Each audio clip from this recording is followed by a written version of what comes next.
वो देखो डॉक्टर साहिबा कैसे खांस रहा है। देखा डॉक्टर साहिबा, ऐसे खांसता रहता है दिन भर। इसकी खांसी का कोई इलाज बता दीजिए। अरे बहन, तू टेंशन मत ले, आज इसको ऐसा इंजेक्शन दूंगी 7 पुश्तों तक नहीं खांस पाएगा ये। तुम इसका पैर पकड़ो।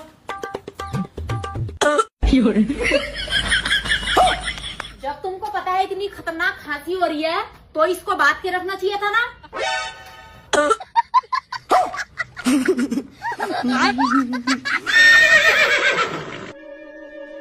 और अभी तो रुको, क्लाइमैक्स अभी बाकी है।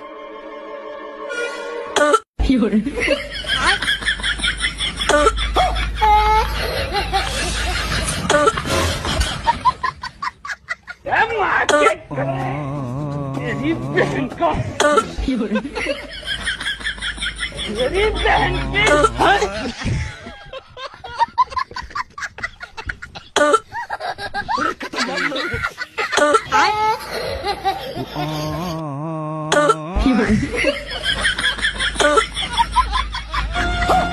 तारीफ